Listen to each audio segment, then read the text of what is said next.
This Monday message is a pep talk. The world is not coming to an end. To the contrary, a new world is being reborn right in front of our eyes.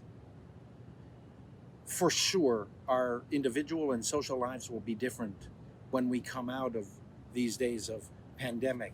How they will be different, we're not entirely sure, but we know that our lives will change in fundamental ways.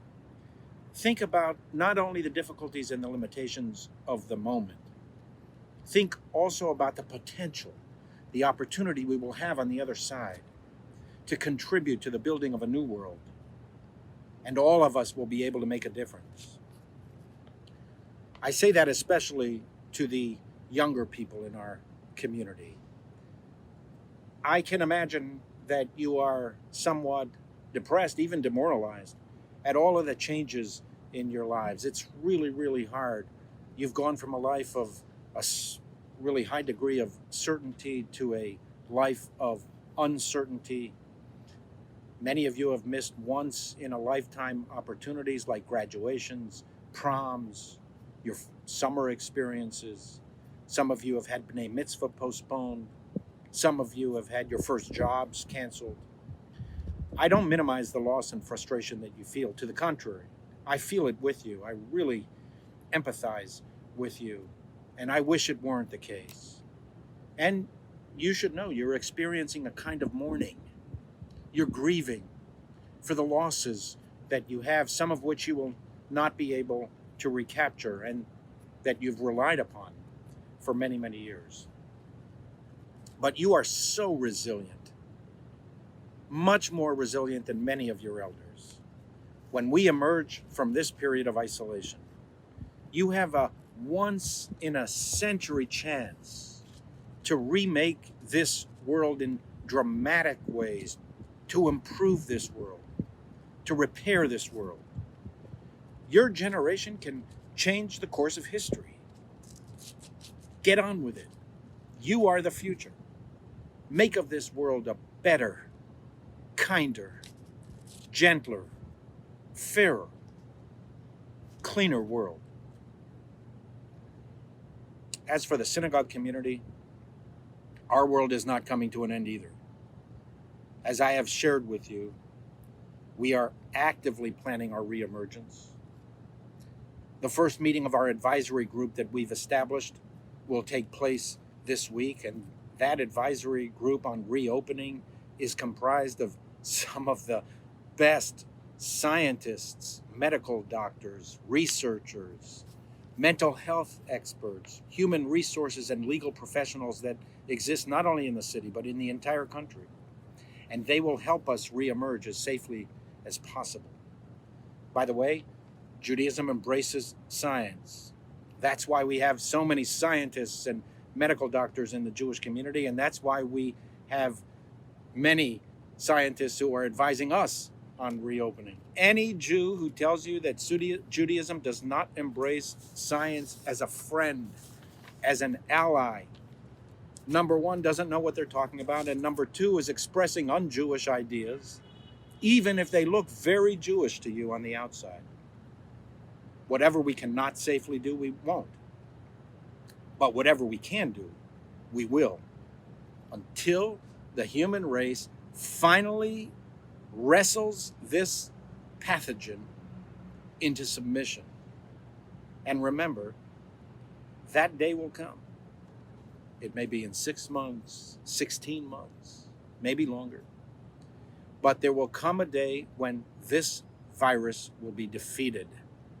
Pandemics always end, even in pre-modern times, before the human race had all of these dazzling scientific tools at its disposal. Even then, pandemics ended and people got on with their lives. I want to reiterate to you why it's so important that you get back to the synagogue. In my early years at Stephen Wise, when we were much smaller and much more fragile, one of our congregants said to me, "You know, I can't always make the services, but I always try and listen to you online. I listen to all your sermons, and they're meaningful to me, and I learn a lot from them. And then he wanted to deliver some criticism. And that's a good way to deliver criticism, by the way. Start with words of praise. But he says, I need to tell you, Rabbi, it seems to me that every sermon addresses one of two themes. Either you talk about the need to observe Shabbat or the need to contribute to the synagogue. And sometimes, he said to you, manage to put both of those themes in the same sermon. And I was thinking, yeah, so what? What's the problem? I've learned in my decades of being a rabbi that if something is good enough to say once, it's good enough to say 100 times. And in any case, observe Shabbat, that is, act Jewishly and support the Jewish community. These are not original ideas. I didn't come up with them. I didn't pluck them out of the deep blue sky. These are Moses' ideas. I preach these ideas because he preached them. That's where I came up with these ideas. My original ideas aren't as good. They're more like what Samuel Johnson wrote in critiquing a book. It was both good and original, he wrote. Unfortunately, the good part wasn't original, and the original part wasn't good. We cannot sustain Jewish life without synagogues. Synagogues are where we make Jews and sustain Judaism. We do not make Jews in public schools. We do not make Jews in private schools. We do not make Jews in universities. We do not make Jews in museums. We do not make Jews walking the streets of New York City, even though there are a lot of us here. We do not make Jews gastronomically. We do not make Jews virtually. We do not make Jews by swimming in a Jewish swimming pool or exercising in a Jewish gym.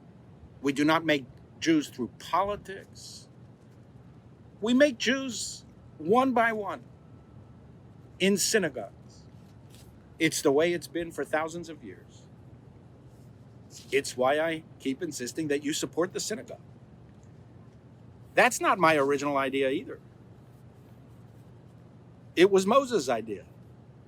We read in the Torah, in the 5 books of Moses, that the way to take a census of the people was not to count heads. Many of you know we're conducting a census now in the United States, once in a decade, counting of the people, and based on the results, that's how certain tax implications are determined and representation in Congress. But that's not what Moses did. Moses decided to impose a half shekel on every Israelite over the age of 20. And he counted the shekels, not the heads. Count the shekels, Moses said. That's how you know how many people are in the community. And I was thinking, what a magnificent and profound approach. You count the community not by the actual numbers of people that are in the community. That doesn't mean all that much. They're here today and gone tomorrow. Rather, you measure your strength by how many people are willing to stand up and be counted. How many are willing to make the half shekel contribution. That is the true measure of your strength. We have 3 weeks left in our spring appeal. Many of you have already participated. I want to thank you for your investment and confidence in our community and in yourselves. When you invest in the synagogue, you're investing in yourself. Many of you have not yet participated. Now's the time. Come on. Let's push and we can get there. And then it'll be summer. We can all relax a bit and prepare for the fall, knowing that we have done our part to make sure that when we begin to come back in the fall, we will be strong, vital, and ready to go. How much do I ask you to give? Enough so that you feel you're giving to something important and meaningful to you. Enough so that it hurts you a little bit, so that you feel the sting of it a little bit. I want you to know that our entire senior professional staff has already made contributions and salary givebacks and additional cash contributions in the amount of at least $200,000. And remember, Jewish professionals don't go into Jewish professional life to make a lot of money. That's not why we do it. What gives us satisfaction is the lifelong effort to attend to the Jewish community, to attend to you. But I do want you to know that we so believe in the future of our congregation and in you that we have already made contributions or contributions in kind of at least $200,000. You know, we're doing our best online. And some of what we've done has even gone viral. Thousands of people have clicked onto one or a number of things that we do. But in the long run, speaking of going viral, who wants a virus? That's not what we do. Human nature hasn't changed. We still need friends. Not only virtual friends, but virtuous friends. Not only Facebook friends, but face-to-face friends. We still need community that values us as individuals with whatever infirmity, disability, or affliction we may have. The self and the Jewish self can only be maximized in and through community. There's no such thing as a Jew divorced from the Jewish community. It can't be done. We cannot be Jews on our own. Judaism is defined as life within the Jewish community. And that's why I'm so eager and so insistent to get back, to rebuild, to move forward, not one day before it is prudent, but not one day after as well. And I promise you that if you do your part, if you ensure that the future of the congregation is strong and vital and ready to go, we, the senior staff and the clergy, will do our part. And we will grasp you by the hand, and we will hold every person, we'll leave nobody behind, as we begin to climb out of this valley of isolation that we've been stuck in for months, and begin to climb the mountain of hope. And one day we will break through the clouds, and there on the peak we will catch a glimpse of the new world.